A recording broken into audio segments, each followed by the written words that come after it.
السلام علیکم، میں ہوں نور العارفین صدیقی اور آپ دیکھ رہے ہیں عارفین نامہ۔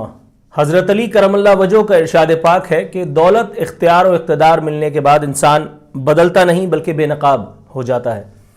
اب ایسا لگتا ہے کہ حضرت عمران خان ورلڈ کپ والے کو بھی اقتدار اسی لیے نصیب ہوا تھا کہ ان کی حقیقت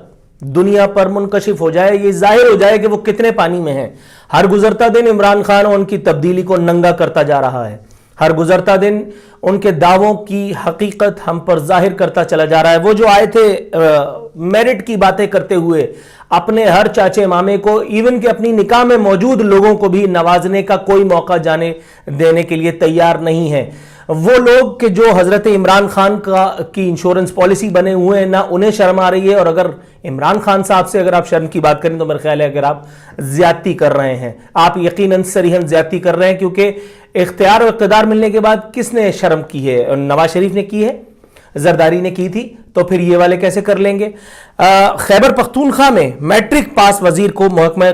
قانون کا قلمدان بھی مل گیا۔ یہ وہی میٹرک پاس وزیر ہے جس کے بارے میں شوکت یوسف زئی جیسا پڑھا لکھا پیشے سے ایک صحافی اور میرے شو میں لنگڑا کے ہکلا کر کے اور دلالت پیش کر رہا تھا، جواب گھڑنے کی کوشش کر رہا تھا کہ جی کیا ہوا اگر میٹرک پاس ہیں، لیکن ان کا ویژن ہے وہ انگریزی اچھی بولتے ہیں۔ کوئی بعید نہیں کہ حضرت عمران خان خود یا ان کا کوئی انمول رتن پریس کانفرنس کر کے یہ بھی بتائے کہ جی اکبر بادشاہ تو میٹرک پاس بھی نہیں تھا، لیکن کیا اس نے حکومت نہیں کی؟ کیا اس کے پاس اقتدار نہیں تھا؟ کیا اس نے گڈ گورننس کی مثالیں قائم نہیں کی؟ یہ وہ لوگ ہیں جن کو اللہ معاف کرے معاذ اللہ کہنا نہیں چاہیے، لیکن کہہ دینا چاہیے، حیا چھو کر نہیں گزری۔ میرا خیال ہے ان کی پشتوں میں کسی کو نہیں پتا ہوگا کہ شرم کسے کہتے ہیں، آبرو کس چڑیا کا نام ہے، ان کو میرا خیال ہے نہیں معلوم۔ فیصل واوڈا کو نوازنے کے لیے عمران خان پتلون کی جگہ شرٹ اور شرٹ کی جگہ پتلون پہننے کے لیے تیار ہو گئے ہیں۔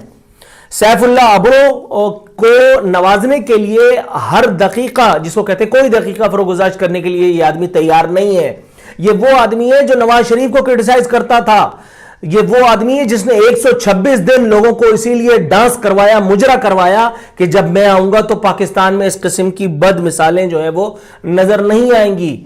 یہ آیا ہے تو اس نے پاکستان کو اپنی، جس کو کہتے ہیں ذاتی جاگیر سمجھ رکھا ہے۔ میں حیران ہوں کہ نہ سپریم کورٹ، نہ اسٹیبلشمنٹ، نہ ہی الیکشن کمیشن، نہ کوئی اور ادارہ کیوں کوئی نوٹس لینے کے لیے تیار نہیں؟ کیوں کوئی نوٹس لینے کے لیے تیار نہیں؟ اس وقت ایسا لگ رہا ہے کہ مطلق العنان حکمرانی اس ایک وقت میں حضرت عمران احمد خان نیازی کے پاس ہے۔ جس کو چاہے یہ نواز دیں، جس کو چاہے گلا دبا دیں، جس کا چاہے بیڑا غرق کر دیں اور جس کی چاہے نیا پار لگا دیں، کوئی نہیں جو حضرت عمران خان کا ہاتھ روک سکے۔ حضرت عمران خان کہہ کر کے اگر کسی کو برا لگ رہا ہو تو بھائی حضرت عمران خان اور ان کے پپا جانی دونوں کو بات کر لیتا ہوں میں،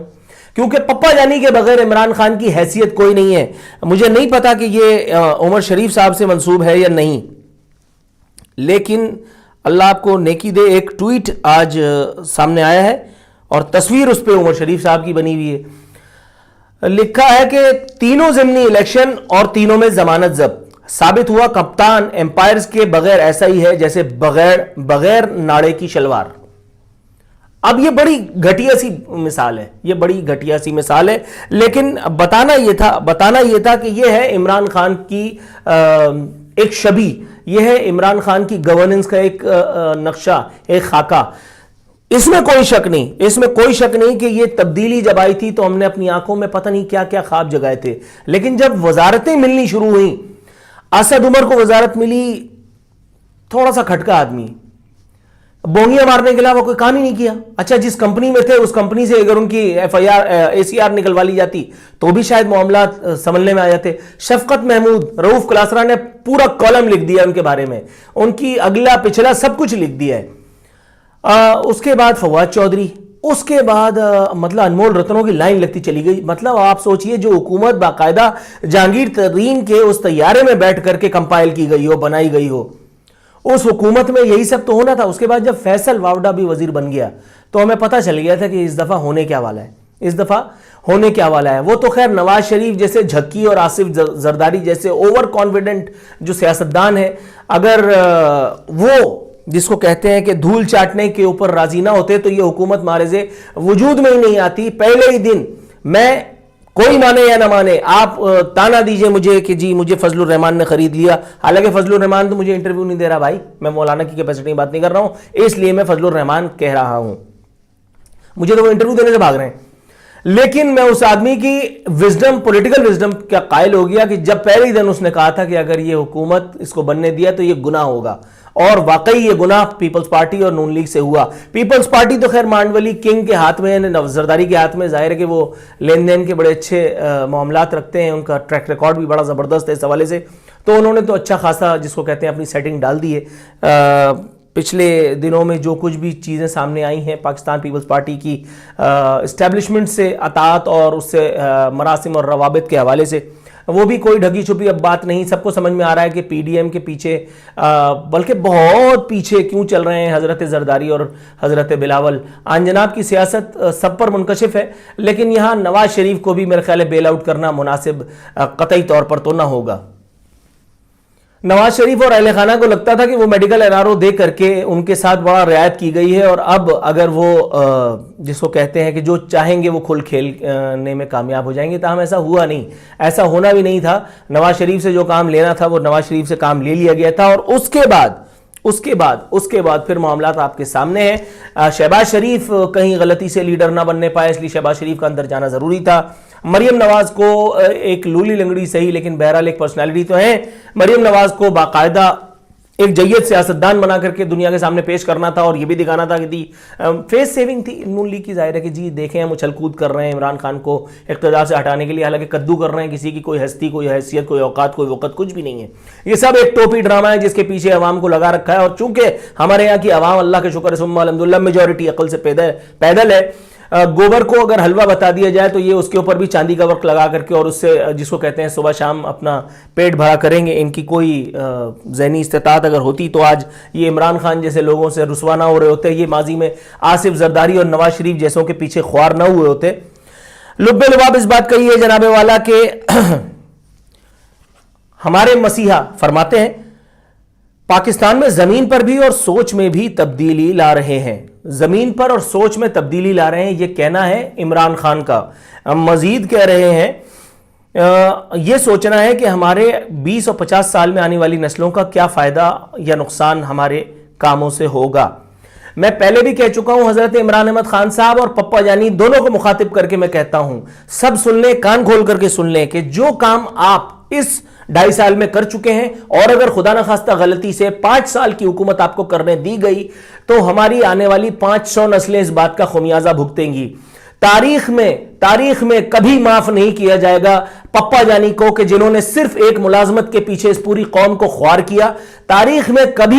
کبھی معاف نہیں کیا جائے گا ان تمام لوگوں کو، ان تمام ڈیسیجن میکرز کو، ان تمام مووز اینڈ شیکرز کو جو پپا جانی کا ہاتھ روک کر کے صرف ایک ملازمت کی لالچ میں اس ایک سسٹم کو ڈی ریل ہونے سے، اس ملک کو ڈی ٹریک ہونے سے بچا سکتے تھے، لیکن انہوں نے بلا وجہ کی اطاعت گزاری کا، جس کو کہتے ہیں شخصیت پرستی کا یا مصلحت کوشی کا، اس جیسے مجرمانہ فعل کا ارتکاب کیا، اور پاکستان کو اتنے پیچھے کر دیا گیا ہے کہ اب ہماری 50 نسلیں بھی پانی پی پی کر کے حضرت عمران خان کے اس ایک دور سیاہ کا خمیازہ بھگتیں گی، ہماری نسلیں یاد رکھیں گی۔ مورخ لکھے گا کہ کسی دور میں پپا جانی جیسا آدمی آیا تھا جس نے ایک ملازمت کے پیچھے ایک اندھے کاڑے کو سلوٹ لینے کے لیے سامنے کھڑا رکھ کر کے اور پوری قوم کو اپنے آگے لگا لیا، اور یہ قوم ثم الحمدللہ، اس قوم کے مووز اینڈ شیکر ثم الحمدللہ، اس قوم کے ڈیسیجن میکرز توبہ استغفار الامان الحفیظ، نوکریوں جاہ و حسن کے پیچھے خوار ہونے والے یہ بلند مقابر کے مکین، انہیں اگر ذرا سی بھی خوف خدا ہوتا، انہیں اگر ذرا سی بھی دنیا کی شرم اور حیا ان کی آنکھ میں ہوتی، تو کبھی یہ اس ایک سرزمین کو جس پر یہ جنمے ہیں، کبھی یہ اس ایک سرزمین کو جس پر میں اور آپ زندہ رہنے کی اداکاری فرما رہے ہیں اس ایک دور میں گھسیٹ کے، یہ کبھی اس ایک سرزمین کے ساتھ، اس کی معیشت کے ساتھ، اس کی اکانومی کے ساتھ، اس کے لوگوں کے ساتھ اتنا سنگین بدلہ تو نہ لینے دیتے۔ لیکن بہرحال حضرت عمران خان اور ان کی باتیں صرف لال گلابی باتیں ہی اگر کر کے کوئی اچھا حکمران بن سکتا تھا، تو مجھے یقین ہے کہ حضرت عمران احمد خان کا نام ڈونلڈ ٹرمپ اور مودی سے بھی پہلے لیا جائے گا۔